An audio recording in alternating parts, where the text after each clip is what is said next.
pruebas de que Dios existe.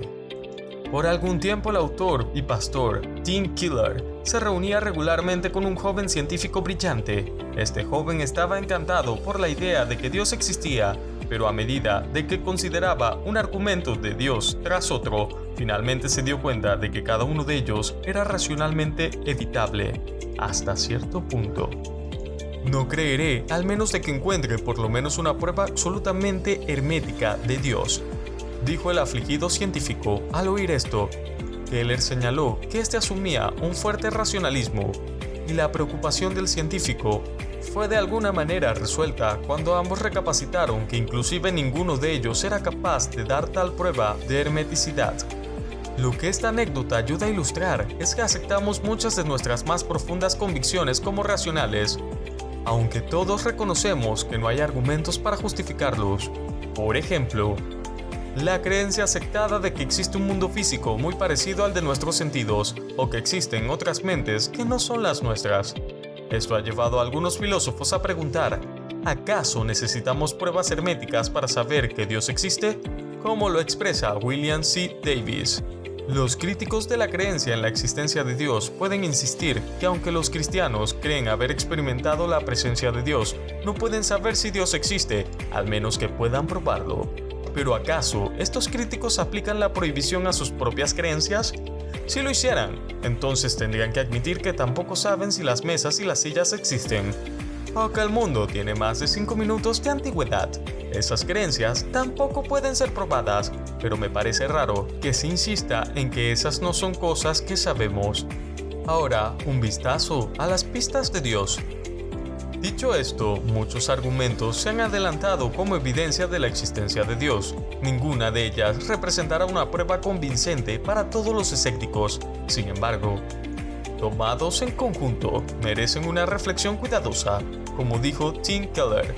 En sus conversaciones con el científico, empezamos a revisar las líneas de razonamiento que le había estado llamando pruebas, y más bien las vimos como pistas.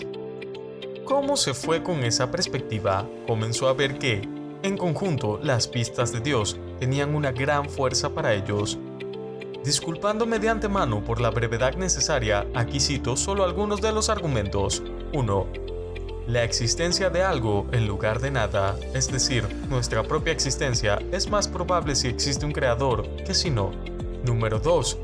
El universo, ese tan amplio que conocemos, está ordenado a un grado notable.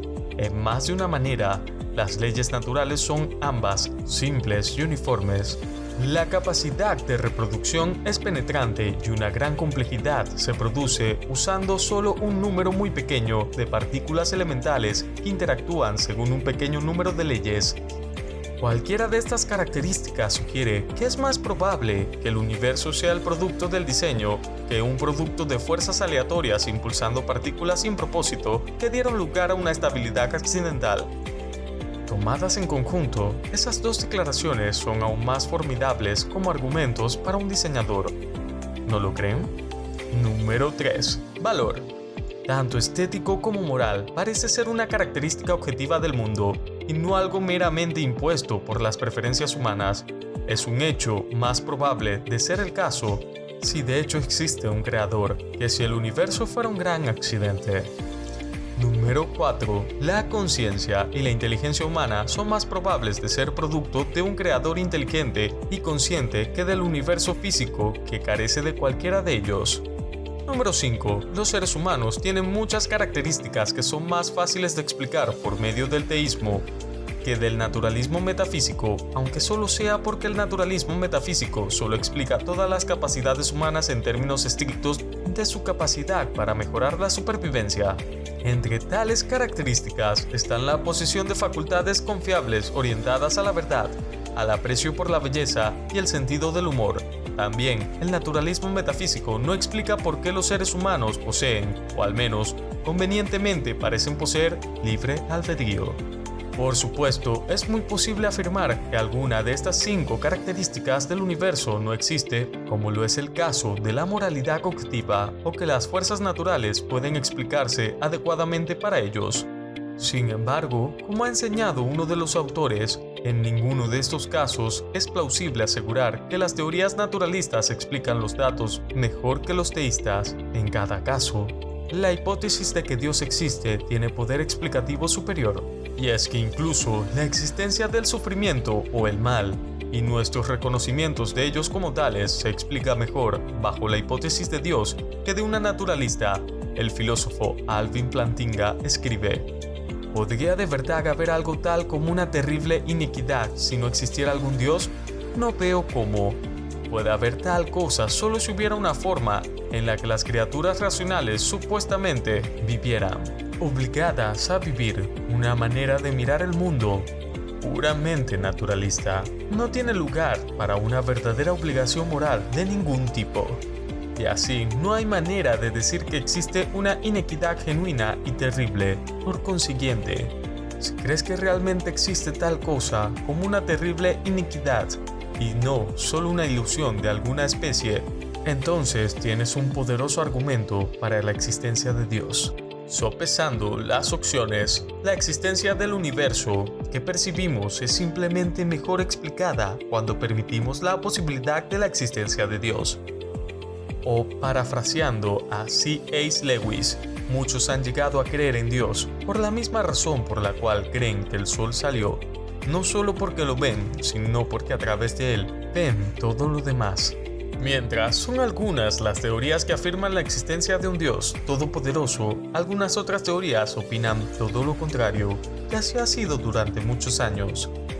Y así es como esto se ha convertido en una carrera por demostrar quién tiene la razón, aunque para muchos tales como Stephen Hawking y otros científicos más, los cuales en su momento aseguraron la inexistencia de Dios, otros como Santo Tomás Aquino aseguran y dan fiel testimonio de su existencia.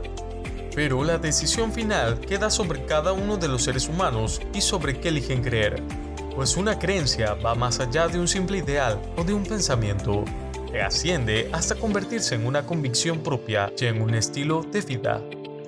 Pues quienes eligen ser fieles y creer están en todo su derecho, pues una creencia es algo muy personal de cada persona, es algo que nos define y que dicta lo que elegimos seguir.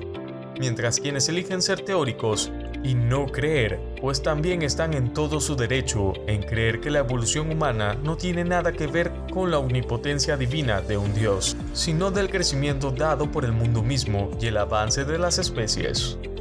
Cada pensamiento es libre y creer o no está en cada uno de nosotros. Existen teorías que desmienten o afirman la existencia de Dios. Pero ¿cuál crees tú que sea la real? Déjanos tu respuesta y opinión en los comentarios. Ya con esto damos por finalizado el vídeo. Si te ha gustado, déjanos tu like. Y si te gustan los thoughts, no dudes en suscribirte al canal y activar la campanita para que sigas los próximos contenidos que traemos para ti. Se despide Doc Trend. Hasta la próxima.